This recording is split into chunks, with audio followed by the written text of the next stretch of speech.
Well, welcome back to Mid Norfolk and our barn conversion video series. Been a week since we last filmed here, and there has been quite a bit of change and progress. One of them hasn't been restoration of this vegetable garden from the builders. As you can see, we've still got piles of boarding and barricades, but we have got quite a bit of the groundworks done. And I know it's not an awful lot to look at, but boy, was it a big job. The whole area down here at the back run of the barn has been redrained, so we've got new culvert covers for the downpipes and the sink that's going to come through that wall to drain.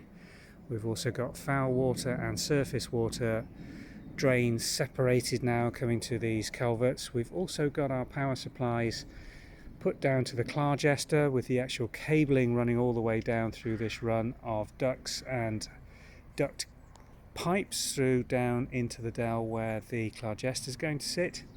But also in the yard, if I just pan back, this area was a mass of trenches and holes just on Friday morning, and we now have our water supply coming across to the new barn, and actually going through the wall and coming up inside the old barn is the power supply, so we won't be dependent on the cable that is still running across the floor, which is the temporary power cable.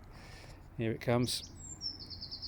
Don't want that left in situ once the builders are finished, so we will now have power supply running through onto the garage and the barn, which is the next part of this project. But what have we done on the outside? Well, I don't think we showed you this aspect last time. All the windows have gone in, some of the brickwork repairs been done on this aspect, which means I'm now ready to start coating this as we have done on the upper elements where we had the scaffolding to enable that earlier in the season. So we can now start masking out these windows and getting the pink back on the barn wall. We've got inside the plant room now power cable coming through for the Clargester. The blue cord is the cord that the builders have put into the ducting that will bring the power cables through from the solar panels into this area. The old bread ovens and wash basins, sinks have been removed from this area to allow for the electronics to go on the wall for the inverters and power for the solar panels. And that's the water pipe coming through into this barn area where we can then supply treated water through into the subsequent two barns when they're done. We also have a little bit of progress on the new toilet shower room. That's the extension going on the side here. We're now almost battened out. We've got boarding down. It's then been felted because, now the reason they're doing this is because of the very shallow fall away on this roof. If we just put pan tiles on, we don't think that they would pass building regs. So it's being boarded, felted, and then it will be battened out and red pan tiles going on here. So that's now been formed. We've got the vent hole going through there for the extractor fan. The window former is still in place. Inside we've got the boarding. And first fit electrics were fitted in here over the bank holiday weekend by the electrician, so we've now got underfloor heating thermostat coming down, and all the wiring for the internal and external lights have all gone in first fit. Internally, most of the progress in here has been down to me and the paint colours. The scaffolding's now been removed from the easterly gable end. We've got a box frame to paint for the double glazing unit that's going to cover the little cross feature in the top. We're now fully painted on the gable wall end and the main wall to the south facing element of the barn around this window. You can see this is painted in Farrow and Ball Dimity, which we think, if we give you the contrast up, it's a really interesting paint colour Dimity. It looks so different in different lights and on different aspects.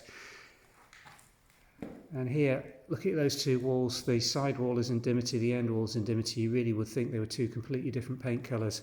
And in different times of day and different lights, it really does behave rather spectacularly. It's very, very good paint colour. The depth of it, we really like it. The end wall now, I've moved the scaffolding, or well, I say I've moved the scaffolding. The building team were good enough to put the scaffolding platforms up for me, and over the weekend I have done subsequent coats of lime wash onto this brick wall, which is going to remain exposed as natural brick with the lime. It's not going to give me an absolute confluent finish, a smooth finish. It's going to be various tones in here. I've put probably around 10 coats of lime on here, and I'm starting to accept that this is going to be the end finish now, which I'm happy with. It's dried out beautifully. The log burner is going in, believe it or not, on Wednesday. We still don't have the hearth done, but the hearth is promised to go down on Monday.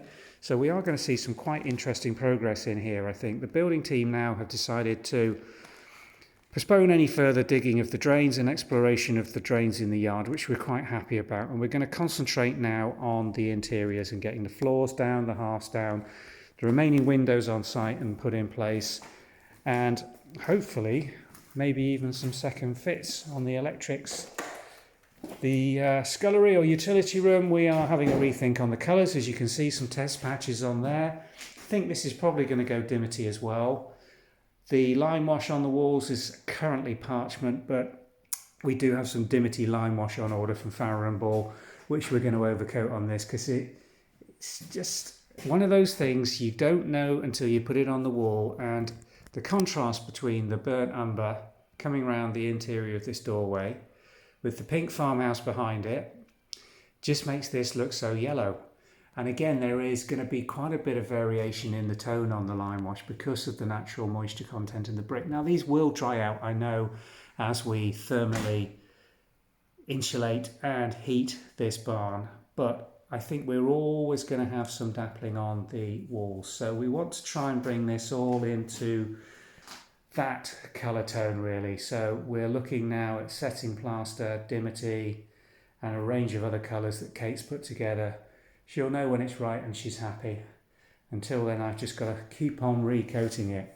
So this week, some real important and hopefully exciting changes to come in here.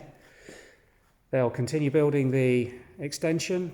I will hopefully get that end window opened up, which I'm really looking forward to, getting the light in the evenings coming through on this aspect. Hearth's going to go down, log burner's going to come in, and hopefully we might even get some of that fantastic flooring down that we've been waiting for so long. Been on site since January when we thought we were going to be putting it down, but as with all these projects, takes a lot longer than you anticipate with old building restoration. Better go and give her a breakfast. She's just come back from that massive walk down to Alton, and she's going to be sleeping hopefully for the rest of the day. So thanks for watching.